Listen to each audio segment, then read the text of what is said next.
Humihirit na ng nakakain ba prinsipyo, di ba yun?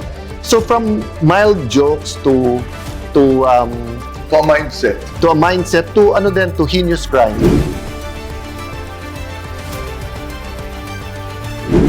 Welcome to PBB sa CIA. Ito yung mga panukalang batas para sa bayan, Kuya Alan. At nakakatuwa dahil may mga inihain at ihahain kang mga panukalang batas sa Senado para sa sambayanan. At nais ko sanang umpisahan ang ating pag-uusap dito sa napakahalagang pag-usapan. Filipino identity, our identity in values. Please talk about it. Well, first and foremost, Kuya Boy, thank God for the opportunity to be a legislator. The mere fact na pinag-uusapan natin to is such an honor. And of course, thank you for this series of talks and interviews kasi nga ganda napapaisip din ako, tapos naiisip ko rin yung gusto, kontra. So, etong isang pinaghugutan nitong talk about Filipino identity and values.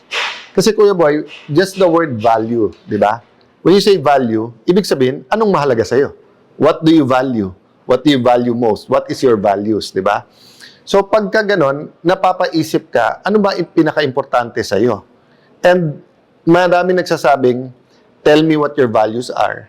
Sasabihin ko kung sino ka. Kasi hindi mo pwedeng sabihin, mabait at generous ka, tapos pag tinignan ko ugali mo, mataray at swapang ka. Diba? Hindi ko lang bakit, Kuya Boy, na pag nasa abroad tayo, the best of the best ng Pilipino, but that's who we are eh. Diba?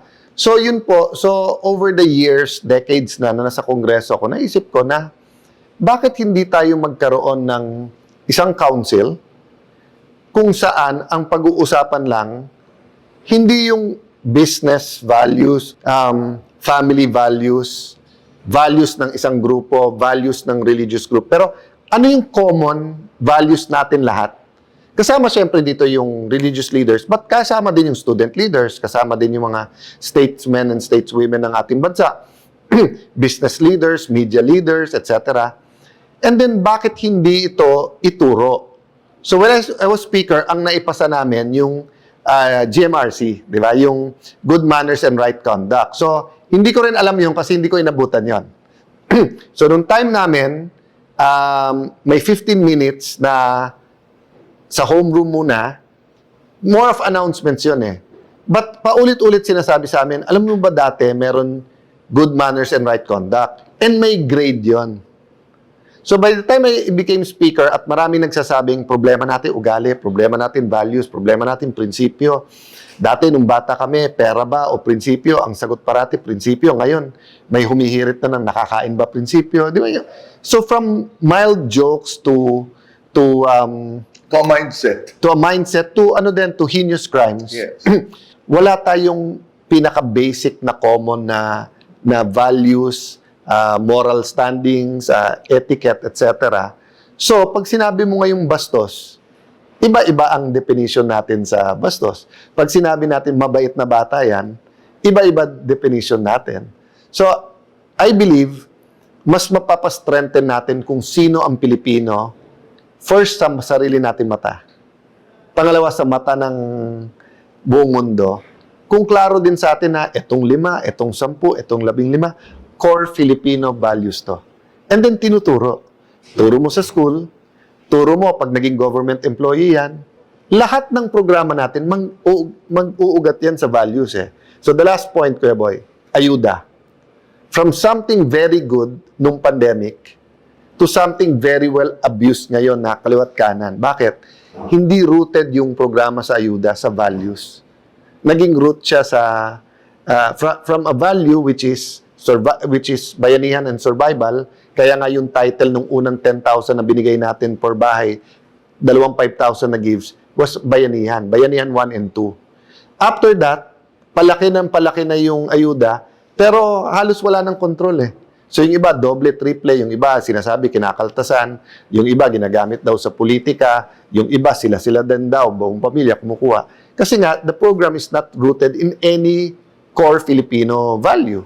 Di ba? So, yun yung pinanggalingan, Kuya Boy, nung ating unang panukalang batas na final this Congress na yung pag-strengthen ng pagkakilala o yung Filipino identity through values. Napakaganda ng proyekto, napakaganda ng panukalang batas.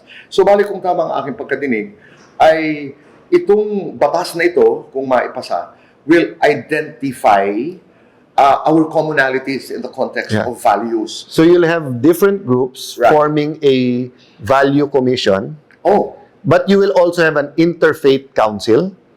So Okay. they will continually review and come up. It could be 3 core values, it can be 5. Then they will translate it to, eto DepEd. DepEd, paano mo ituturo? Eto etiquette to. So protocol officers, etc. Paano to so bale, may commission at may interfaith Council. council. At itong dalawang grupo na ito, sila ang mag-aaral. Sila ang mag-aaral kung ano ba talaga. Kasi kadalasan, we identify our differences and we will always have our differences. And panay debating Correct. walang hangganan. Yes, na walang katapusan dahil at wala ring arbiter. Yes. Oo, Yes. lalo na ngayon. That will continue. Correct. Except, usap muna tayo kung anong common.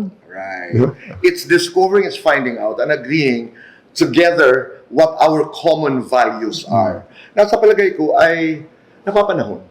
Napapanahon dahil hindi naman siguro pagdidebatehan kung mag-a-agree tayo kung ano ba ang mabuti sa atin. That's right. Ano ba yung mga values? At saan ba ang mga pinanggalingan nito? So, with the commission and with the council, the Interfaith Council, sila ang magbubuo dito sa panukalang batas na ito. And underline the word common. So for example, Kuya Right. Boy,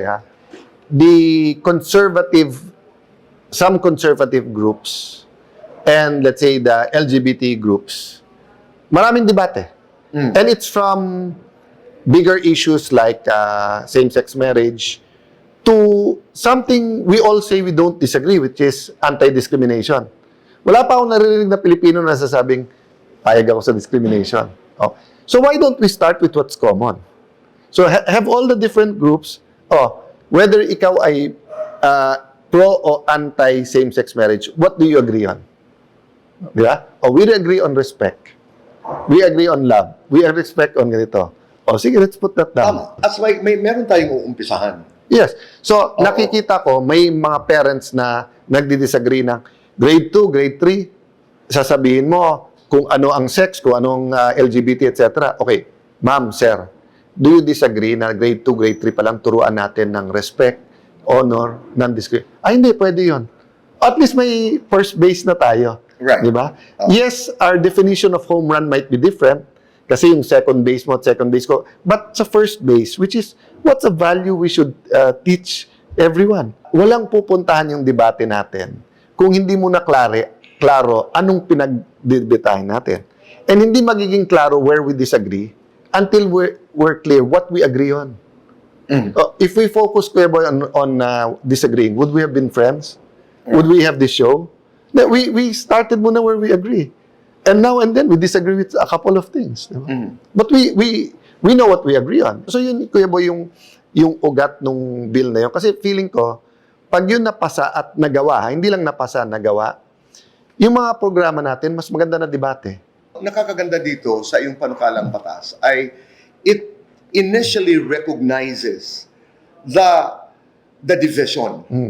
It recognizes the division na hindi itong batas na ito, sana nga maging batas, hindi ini-impose, hindi isinasaksak sa lalamunan ng bawat isa na ito yung mga values. Pinag-uusapan and ang place na pinanggagalingan, ang dami nating disagreements. Pero hanapin natin ang mga bagay-bagay, ang mga values na hindi natin pag-aawayan. Di ba? Yeah. So, para sa akin, that's the strength, I think, of the bill. Na ang layo ng mararating, and this will also articulate very clearly yung values na masaya tayo pareho, and then eventually will lead us to identifying who we are as Filipinos. Kuya Boy, why do you make anyone in front of you comfortable? Bakit ka nakakapagtanong ng hindi basta natatanong ko sino or bakit yung bisita mo? Kasi we see in you, gusto mo ng dialogue eh. Right. I mean, in layman term, gusto mo ng kwentuhan, communication, etc. Okay. So as a nation, Why can't we have a dialogue? Okay? So, I'll give you another clear example. Nung araw, pag sinabing sino si Alan, uy, tahimik yan. Ngayon, pwedeng tahimik si Alan physical version. Pero tingnan mo Facebook ko, pinagmumura ko lahat ng tao. So, iba pala yung digital Alan sa personal Alan. So, tanong ko sa iyo ngayon, Kuya Boy, sino yung tunay na Alan? So, papasok ngayon sa values. Pero walang maniniwala na yung digital Alan ang hindi totoo. So, alam mo, sa digital, post ako ng post ng lahat ng malalaswa. Okay. Pero yung physical ko, dasal ako ng walang et cetera, ganyan. I mean, no one's perfect, Kuya Boy. I'm just saying if it's stark difference, di ba? Okay. Kung may anak ako, yung anak yun ang nakita, eto, ano pa paniwalaan niya sino si Alan? So, these things are values, but we should agree and should be taught from yung bata. So, sabihin, kung ikaw ay talagang sigaw ng sigaw na Alan, or you should be like that physically and digitally. Kasi ikaw yan eh. Pero hindi pwedeng sabihin, hindi, sa digital, ano lang, Kuya Boy, naglalabas lang ako ng... Yung naglalabas ka lang, ikaw lang at saka yung salamin. Nagve-vent ka. Di ba? Nagve-vent ka dun sa salamin. Pero once na pinost mo yon, sa labas na yun, nandun na yun eh. At saka ang gusto ko rin doon sa panukalang batas na ito ay it recognizes the noise. Lalo na ngayon dahil maniwala ka, Kuya Alan, ako halimbawa, may napanood akong interview. Palagay ko ito si Robin Padilla, with Senator Robin Padilla. Pinanonood ko, siguro mga 1 minute into the video, sabi ko, pinag-usapan pala namin ni Robin ito. Yung napunta kami doon sa paghahanap ng trabaho para sa bayan, hanggang napunta sa crypto. Sabi ko, parang hindi yata namin napag-usapan ito. Di ba? Alam ko na, kasi you were talking about etiquette, and eventually we'll be talking about facts and truths. Nalito ako dahil ako ang nag-interview, pero alam ko hindi kami napunta sa cryptocurrency. Yung pala for me to just find out na it was AI. So, bakit ko ni-raise ito? Sa sobrang ingay, sa sobrang powerful ng digitalization, Napapalusot na ngayon. napalusot. Unlike dati, pag hindi siya yun, imposible. Yun. Ngayon- Mukha niya yun, pero hindi niya boses. Hindi. Ngayon, Deepfake, AI, robotics, lahat. So, importante na may mga bagay na hindi natin pwedeng hulaan. May mga bagay na hindi pwedeng tentative tayo. Ang respeto ba? Hindi eh. I'm not saying it will cure, No. di ba? No. Yung mga cancer ng At saka yung mga lipunan. disagreements, basic disagreements. But remember, Kuya Boy, aside from a cure ng cancer patients, they want peace and quiet. Right. But they want that na I'm sick but I can deal with this eh. So I'm saying this council and this commission, di ba, will give us a chance to talk, to quiet down while we're finding a cure to cancer. So this isn't a cure to cancer, but this is setting the environment so that we can deal with the cancer that is eating away in our community. Because who doesn't want a better world? Yes. Who doesn't want a peaceful Philippines? Who doesn't like our children to grow in an environment where there is love? So I'm not saying this will immediately solve that. No? But I'm saying that long term, we will be giving our children and the next generation a better chance of talking, discussing. Yung sinasabi natin, wala na si ganito na dating mga haligi ng Senado, etc. Let's start producing them. You cannot legislate something and impose it on someone. So I cannot legislate kabaitan. I cannot legislate pagiging maginoo, di ba? But I can legislate, for example, having a values council and teaching that.